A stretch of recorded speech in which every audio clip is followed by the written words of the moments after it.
और हम सोचते थे पहले लाइक जैसे श्री फरहाद, रोमियो जूलियट और या कोई सुपरमैन होगा जिसने इस तरह का काम किया होगा, लेकिन इस वक्त हमारे हमारे सामने हमारे युग में एक ऐसा इंसान हुआ।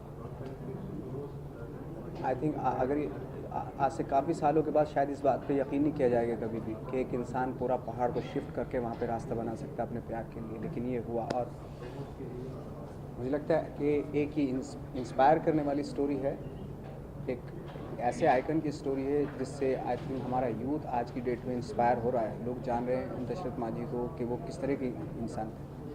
कैरेक्टर को निभाने के लिए क्या कुछ तैयारियाँ की थी, प्रिपरेशन थी आपकी? देखिए प्रिपरेशन तो जब होती है तो बहुत सारी चीज़ें ऐसी होती है प्रिपरेशन के दौरान कि जहाँ आप अपनी कैरेक्टर को करने के लिए अपनी लाइफ से रिलेट करते हैं, अपनी लाइफ के कुछ पन्नों से रिलेट करते हैं उस चीज़ को।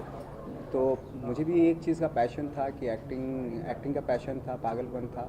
तो कहीं ना कहीं वो एक तो वो काम आया, दूसरा आपके डायरेक्टर होते हैं आपके साथ कि वो बताते हैं आपको गाइड करते हैं कि इस रोल को ऐसे किया जाए। तीसरा ये था कि हम उनके गांव में गए थे और वहाँ जो लोगों ने बताया उनके बारे में, वो किस तरह के इंसान थे, उसने बहुत हेल्प किया इस कैरेक्टर को करने में था। बाद में जब पता चला तो वाकई एक ताज्जुब हुआ कि ऐसा कोई कैसे कर सकता है, कितना जुनून होगा, कितना पागलपन होगा उस इंसान के अंदर। कहीं ना कहीं यहाँ पर मांझी की स्ट्रगल की बात की गई है, तो कहीं ना कहीं वो आपकी लाइफ से भी कनेक्ट करता है। जैसे कि आपने कहा था कि आप काफ़ी नीचे से आए हो, फिल्म की बात करें तो कहीं ना कहीं आपकी लाइफ से भी कनेक्ट करता है मांझी का जी हाँ, किरदार। जी हाँ, जैसे मैंने बताया कि मैं भी खैर मुझे भी 12-14 साल हो गए थे स्ट्रगल करते हुए, लेकिन एक दिमाग में यही था, जैसे दशरथ मांझी का डायलॉग था कि जब तक तोड़ेंगे नहीं तब तक छोड़ेंगे नहीं। जैसे कि आपको कई लोगों ने पूछा होगा और आपको भी पता है कि फिल्म की कहानी जो है लीक हो गई है, तो उसके लिए क्या रिएक्शन होगा आपका? क्योंकि फिल्म ऑडियंस तक ऑलरेडी पहुंच चुकी है, तो आप कितना अफेक्ट पड़ने वाला है, कितना अफेक्ट होगा और कितना मायने रखता है? देखिए मैं तो सिर्फ इतना कहना चाहता हूँ कि ये जो कहानी है, ये जो फिल्म है, ये छोटे से लैपटॉप पे नहीं देखी जा सकती। जहाँ एक ऐसी स्टोरी हो, एक माउंटेन हो और उसके सामने एक इंसान खड़ा हो, कितनी डेप्थ होगी वो छोटे से लैपटॉप पे नहीं देखी जा सकती। और मेरी रिक्वेस्ट है जिन लोगों ने देखी फिल्म, वो वापस से दोबारा आए तो आई थिंक उनको ऐसी डिटेल्ड एक्टिंग देखने के लिए मिलेगी। शायद मैंने अपने करियर में इतनी मेहनत नहीं की होगी इस किरदार को निभाने में। तो वो मज़ा जो है ना, वो बड़े पर्दे पे ही आके देखें और फिल्म आपको रुलाएगी भी, हंसाएगी भी और सारे इमोशंस को क्रैक करेगी आपके। तो मैं चाहता हूँ कि वो सिनेमा हॉल में आके फिल्म को देखें, क्योंकि कोई ऐसा किस्सा हो? राधिका आप्टे हैं इसमें और उनके साथ काम करने का बड़ा अच्छा एक्सपीरियंस रहा।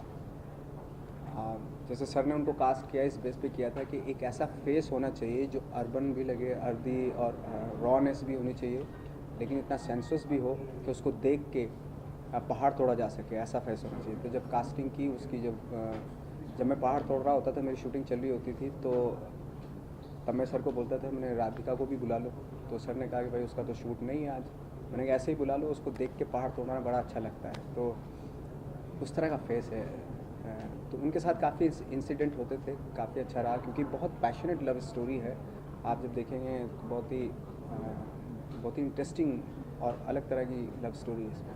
नवाज भाई, ऐसा माना जाता है कि हर फिल्म के बाद किसी एक्टर में एक तरह का बदलाव आता है, तो इस फिल्म के बाद नवाज की जिंदगी में किस तरह का बदलाव हम देख पाएंगे एज एन ऑडियंस भी लोगों की तरफ?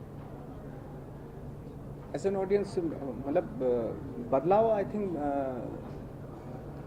बदलाव खुद के अंदर तो नहीं आता। मुझे नहीं लगता। हाँ, एज एन एक्टर आप मैच्योर होते चले जाते हैं, एक्सपीरियंस होता चला जाता है, आपको धीरे धीरे नॉलेज होती चली जाती है। जो आप आज कर रहे हो शायद कल ना करें, कल दूसरे तरीके से करें, तो ये बदलाव आता है। बाकी रियल लाइफ में तो अब मैं वैसे ही जैसा आज से 10-12 साल पहले था ऐसे ही अभी भी हूँ। मेरे अंदर तो कोई ऐसा बदलाव आने के मुझे आसार नज़र नहीं आ रहा एक्चुअली। नवाज सर, जैसे कि आपने ऑडियंस से अपील की कि वो थिएटर में आकर देखिए फिल्म, और हम चाहते हैं कि वो आकर देखें, लेकिन ये पता चला आपको कि किसने लीक की थी या फिल्म, इस बारे में कुछ? देखिए वाईकॉम हमारे डिस्ट्रीब्यूटर्स हैं, वो कर रहे हैं लीगली जो भी एक्शन लिया जा सकता है वो कर रहे हैं। नवाज सर, कोई अपकमिंग प्रोजेक्ट मांझी के अलावा अगर आप हमारे साथ शेयर करना चाहें? जी मैं अभी इसके बाद सिर्फ मैं एक फ़िल्म कर रहा हूँ रईस, जिसका एक शेड्यूल हो चुका है। सेकंड शेड्यूल उसका अक्टूबर में शुरू होगा।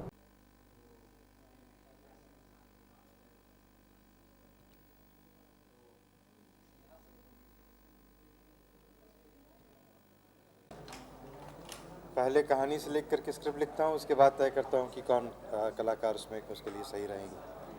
तो जब स्क्रिप्ट तैयार हुआ मैं नवाज़ से मिला। वो बहुत ही बेहतरीन कलाकार हैं अपनी जनरेशन के, वो तो आप सबको सब मानते हैं। और उनका कदकाठी भी जो है दशरथ मांझी के साथ बिल्कुल मिलता था, और उनकी आंखों की इंटेंसिटी जो है वो भी इस किरदार के लिए बहुत ही ज़रूरी थी। तो वो तो फ़ौरन तय हो गया कि उनको मिलते ही ये लगा कि जो है वो सही है दशरथ मांझी का रोल निभाने के लिए। और स्क्रिप्ट आपके जहन में कैसे है या आपके पास कैसे है स्क्रिप्ट? 2007 में जब दशरथ मांझी जिनके जीवन पर ये फिल्म आधारित है उनका देहांत हुआ, तो कई मैगज़ीन्स और न्यूज़पेपर्स के अंदर उनके बारे में खबर छपी थी कि एक ऐसा आदमी है, छोटे से गांव का, बहुत दूर के गरीब गांव का गरीब इंसान, जिसने कुछ असंभव को संभव करके दिखा दिया। एक पहाड़ तोड़ के रास्ता बना दिया, वो भी सिर्फ अकेले और हथौड़ी छनी के ज़ोर पर। अपनी ज़िंदगी के 22 साल लगा दिए पहाड़ तोड़ के रास्ता बनाने में, और वो भी प्यार की खातिर। जब ये पढ़ा तो इतना ताज्जुब हुआ कि लगा कि तो जाके देखना पड़ेगा कि क्या असल में क्या है।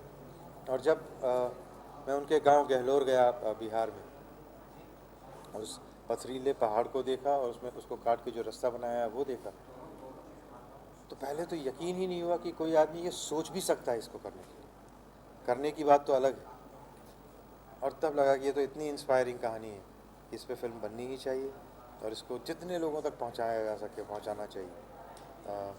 क्योंकि आज इस देश को ऐसे इंस्पिरेशन की ज़रूरत है, इतने पॉजिटिव एनर्जी की ज़रूरत है, और ऐसे रोल मॉडल्स की ज़रूरत है कि एक आम आदमी, एक ऑर्डिनरी आदमी जिसने एक्स्ट्रा ऑर्डिनरी काम करके दिखा दिया।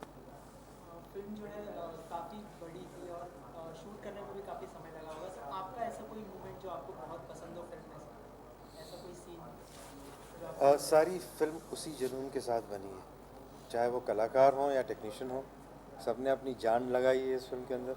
सब रोज़ पहाड़ चढ़ते थे इस फिल्म को शूट करने के लिए। तो सारी फिल्म जो है हमारे दिल के बहुत करीब है।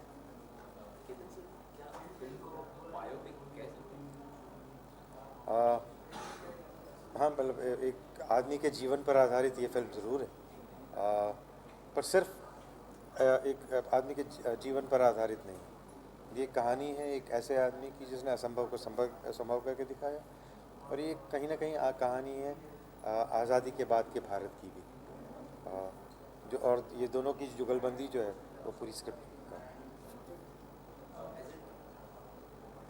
सर ऐसी जब आप स्क्रिप्ट लिखते हैं तो मतलब हमने देखा है कि आप ज़्यादा करके बायोपिक ही करते आ रहे हैं, तो ऐसी कोई थॉट प्रोसेस है इसके पीछे कि बायोपिक करना है और हिस्टोरिक स्टोरी पर ही आप फिल्म बनाते हैं ज़्यादा करके, तो उसके पीछे क्या थॉट प्रोसेस है आपका? मैंने 12 फिल्में बनाई हैं अभी तक, उसमें से ये चौथी बायोपिक है।